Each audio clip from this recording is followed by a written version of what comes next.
کسی نے سازش کی مکتب اہل بیت کے ساتھ، کسی ابلیس نے مکر کیا اور تعلیمات اہل بیت کو عام کرنے کی جگہ بد زبانی عام کر دی گئی.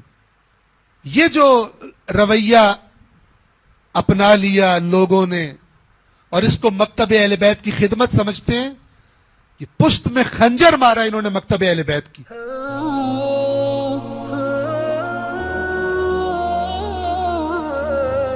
یاد رکھیں، یہ جو رویہ اپنا لیا لوگوں نے اور اس کو مکتب اہل بیت کی خدمت سمجھتے ہیں، یہ پشت میں خنجر مارا انہوں نے مکتب اہل بیت کی.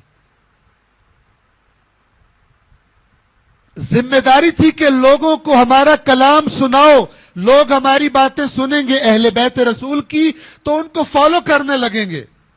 آپ کے دروازے تو کھلے ہونے چاہیے تھے، اور کھلا دروازہ دین کے لیے دروازہ، تبلیغ کا دروازہ اخلاق سے کھلتا ہے، بد اخلاقی سے نہیں کھلتا، بند ہو جاتا.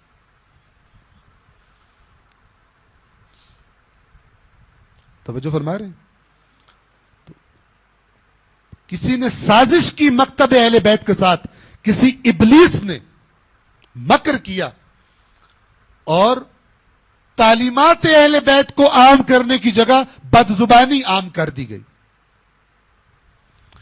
اب اگر ادھر سے کوئی ان کے مقدسات کی توہین کرتا ہے، یہ جو میں عرض کر رہا ہوں، اس کا معنی یہ نہیں ہے کہ جہاں پر حق و باطل کا ٹکراؤ ہوا ہے بیان نہ کیا جائے کون حق پہ تھا کون حق پہ نہیں تھا، بیان کیا جائے لیکن اخلاقیات کی حدود میں رہتے ہوئے.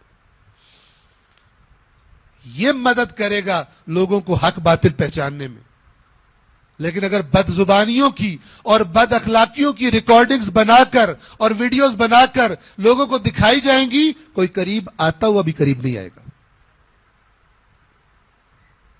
قریب آتا ہوا بھی قریب نہیں آئے گا.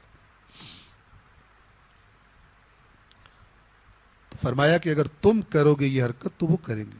اب اگر ادھر سے توہین ہوگی تو پھر اس کے نتیجے میں ادھر سے توہین ہوتی ہے تو اصل میں وہ امام کی توہین اس نے تو کی ہے، لیکن اصل میں کرانے میں وہ تمام لوگ شامل ہیں جو ادھر سے توہین کرتے ہیں ان کے مقدسات کی. اس آیت قرآن کی روشنی میں چونکہ اس نے بتا دیا کہ جن کو انہوں نے اللہ کا شریک بنایا ہے تم ان کے بارے میں بدزبانی کرو گے. اللہ بتا رہا ہے جس نے انسانوں کی نفسیات خلق کی ہیں کہ پھر تیار رہو کہ وہ جس کو تم اللہ کہتے ہو وہ اپنی جہالت اور دشمنی میں آ کر وہ اس اللہ کے بارے میں وہی زبان استعمال کریں گے جو تم نے ان کے جھوٹے خداؤں کے بارے میں استعمال کی. اس سے زیادہ کلیئر بتانے کی کیا ضرورت ہے؟